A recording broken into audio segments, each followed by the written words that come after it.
Okay, this is the roasted chipotle pork tenderloin recipe. We're first going to go ahead and process the pork tenderloin.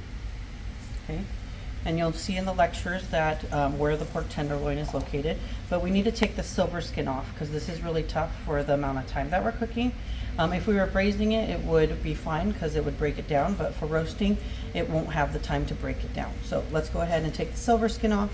It's called silver skin because it literally looks like silver skin.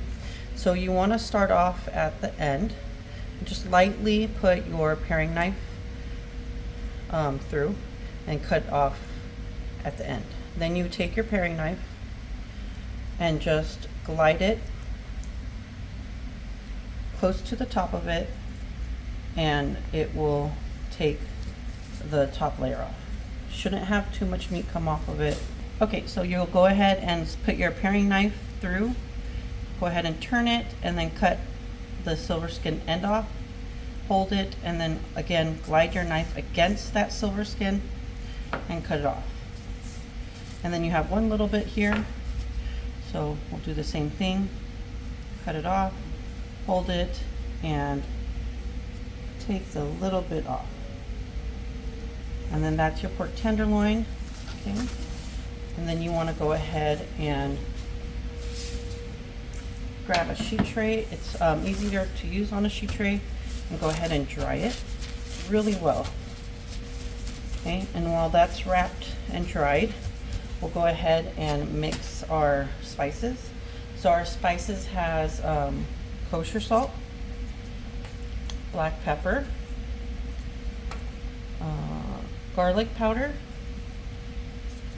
onion powder, chipotle powder, and brown sugar. Okay, and then I use a fork to give it a little stir. It breaks up the brown sugar and kind of incorporates all the spices together. Okay, and then once that's all mixed together and your pork is dry,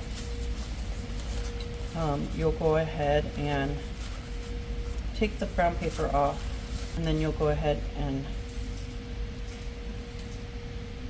put the spices on it.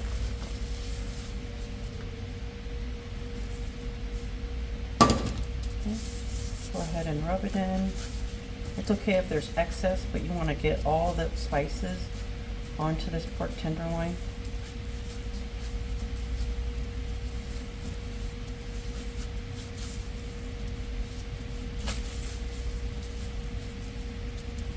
Okay, go ahead and turn on a saute pan on medium heat. A thin layer of oil.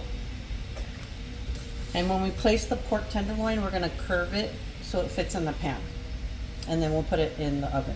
Now you have to keep in mind when you're sauteing this that you're not just going to blaze it on high heat, because what the seasonings inside it are sugar and garlic powder, which is another sugar component. Most of the spices have a lot of sugar content in it, and so it will definitely burn right away. So you just have to keep an eye on it. Okay, the pan's already hot. You can see the viscosity of the oil.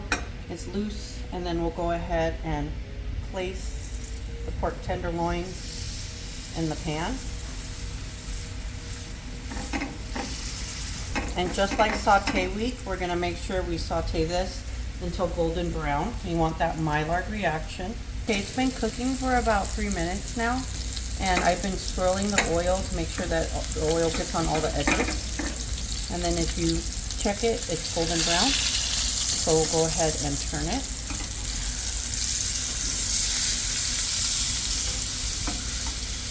And low is slow, or slow is better right now instead of high and fast, because of the sugar content on it. So you can see that it's golden brown, but it's also not burnt. At this point, we're going to go ahead and put it inside the oven at 400 degrees, and then we'll check on it in a few minutes. So we have the pork tenderloin. We're going to put it in the oven at 400 degrees. Okay, now we've pulled the pork tenderloin out of the oven. Make sure you use oven mitts. They're on top of the oven. You want to temp it. Please do not temp the pork tenderloin or any item with the oven door open. It will decrease the amount. So then it's already at temp and you want it at 145.